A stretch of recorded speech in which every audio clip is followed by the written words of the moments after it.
Get ready for the action because Stephen A. Smith has made a massive blunder.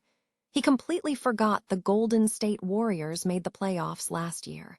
We dive into the details of this huge misstep and what it means for the team's narrative right now. Never get caught with a dead phone again. This INIU portable charger is compact, travel-friendly, and gives you fast 45-watt charging with a built-in USB-C cable, so there's no need to carry extra cords. With 10,000 mAh power, it's perfect for busy days, trips, emergencies, or anytime your battery drops too low. Grab yours on Amazon through the link in the comments before your phone hits 1%.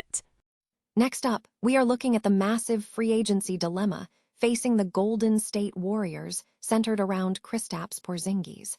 We break down the complex decision between bringing back Porzingis and the ripple effect it has on other key players like Quinton Post.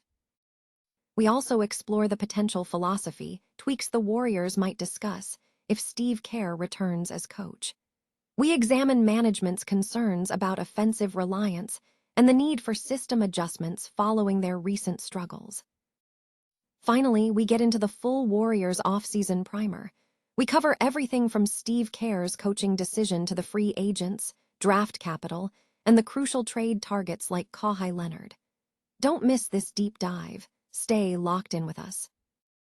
Stephen A. Smith faced sharp criticism on Monday morning during his First Take show for severely misrepresenting the Golden State Warriors' recent playoff history. Smith suggested that the team has not made the playoffs since their 2022 championship, stating, "They haven't been back to the playoffs since that championship in 2022. That's 4 years away from the playoffs." This assertion was highlighted while Smith discussed whether Steve Kerr would coach his last game after the team's recent playoff exit. However, the statement was factually inaccurate. The Golden State Warriors did, in fact, make the playoffs last season, where they advanced and won a round. Furthermore, the team had made 2 playoff runs in recent seasons, including advancing to the postseason in 2023 after winning a first-round matchup against the Sacramento Kings. Co-host Brian Windhorst was on the segment, but did not interject to correct the error. Following Smith's commentary, Shea Cornette offered a clarification, noting that the Warriors had missed the playoffs for the second time in the last 3 seasons, although this served more as a transition than a direct correction of Smith's mistake. The error, while perhaps not as significant as misremembering a top-tier player, was deemed a notable blunder given Smith's reputation as an NBA expert. Fans noted that Smith, who hosts thousands of takes annually, is expected to make occasional gaffes. Given the Warriors' recent playoff participation, the omission of their 2 recent playoff appearances was seen as a significant oversight that undermined Smith's perceived authority on the NBA. The Golden State Warriors are facing a pivotal offseason, grappling with significant decisions concerning their roster and future direction. Head coach Steve Kerr's contract status is uncertain, raising questions about his future with the team. Furthermore, the organization must address the considerable player option held by Draymond Green and reevaluate the seriousness of past trade explorations involving him. These represent existential questions weighing heavily on the front office. Perhaps the most crucial decision centers on Kristaps Porzingis. When healthy, Porzingis provided essential contributions, serving as a capable rim protector and effective scorer, despite some struggles with physicality in the paint. If the Warriors can secure him on a cost-effective, prove-it deal, bringing him back is presented as a strong option. However, the situation is complicated by the restricted free agency status of floor-spacing center Quinton Post. Post's contract situation introduces a significant variable into the Porzingis saga. While Porzingis has expressed a desire to reassess his role, his production, averaging 16.1 points and 43.3% from the field, suggests he could thrive with the current lineup. Committing to Porzingis now could likely force Post's departure, especially if the coaching staff remains unchanged. Post's usage has already dipped, averaging just 16.4 minutes per game after January 1st, and he suffered a season-ending foot injury. Extending Porzingis, however, carries risks.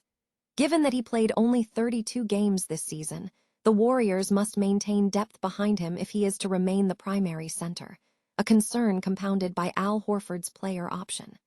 While it would be counterproductive to trade Post for Porzingis, retaining Post under contract would provide rotational insurance and offer a clearer outlook for the center position. Consequently, Post's restricted free agency status adds another layer of complexity to the Warriors' difficult offseason choices. The Golden State Warriors are reportedly gearing up for significant strategic adjustments this offseason, regardless of whether head coach Steve Kerr returns. Reports indicate that management is prepared to implement philosophy tweaks across both the roster and the team's offensive system. Following their recent season-ending loss to the Phoenix Suns in the NBA play-in tournament, Kerr is expected to take several weeks to decide his future coaching role. In the interim, sources reported that management is pushing to overhaul the team's on-court philosophy and offensive structure.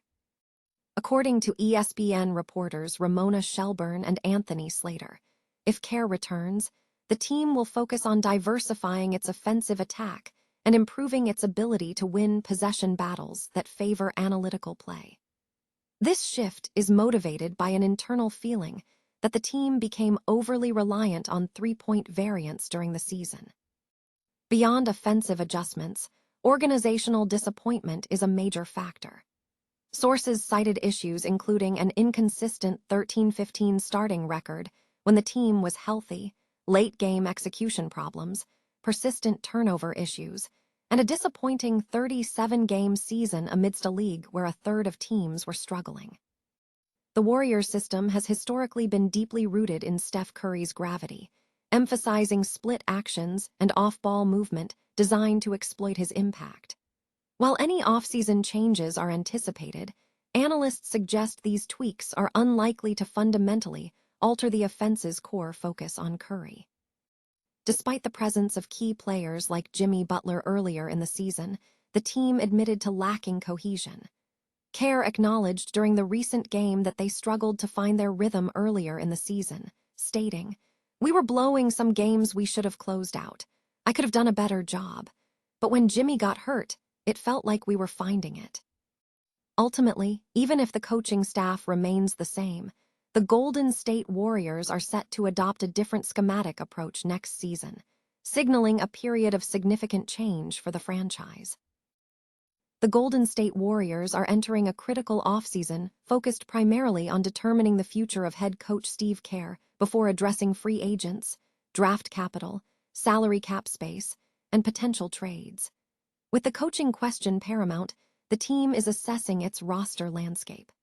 Out of 18 players under contract at the end of the regular season, 10 are eligible for free agency.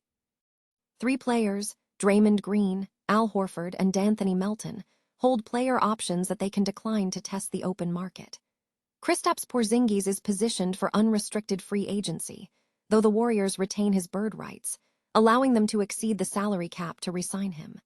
Other unrestricted free agents include Gary Payton II, Seth Curry, and Charles Bassey, while Quinton Post, Pat Spencer, and Nate Williams are restricted free agents. The organization is expected to prioritize securing a deal with Porzingis early in the free agency period, which will influence decisions regarding Melton and other players. Regarding the draft, the Warriors possess 2 picks in the 2026 draft. The placement of their first-round selection is subject to the NBA draft lottery on May 10th, with an estimated 9.4% chance of landing in the top 4. Their second-rounder for 2026 is set at 54th overall, acquired via a trade involving Trace Jackson-Davis.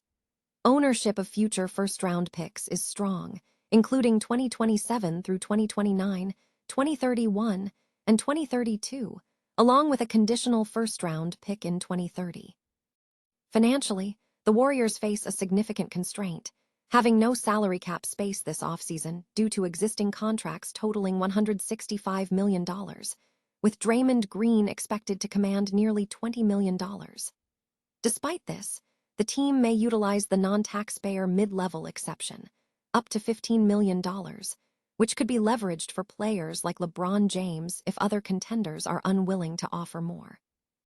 Melton could potentially be a target for this exception if James is not an option. Should the team use the mid-level exception, offers to free agents will likely default to veteran minimum contracts. In terms of trade activity, the Warriors are reportedly re-engaging the Clippers regarding Kawhi Leonard's availability this offseason, despite previous skepticism. Beyond Leonard, trade eyes are focused on two scenarios: targeting star players on teams building younger cores, such as Zion Williamson, or making moves to shake up playoff teams perceived to have reached their ceiling, such as exploring trades for Jarrett Allen if the Cavaliers falter.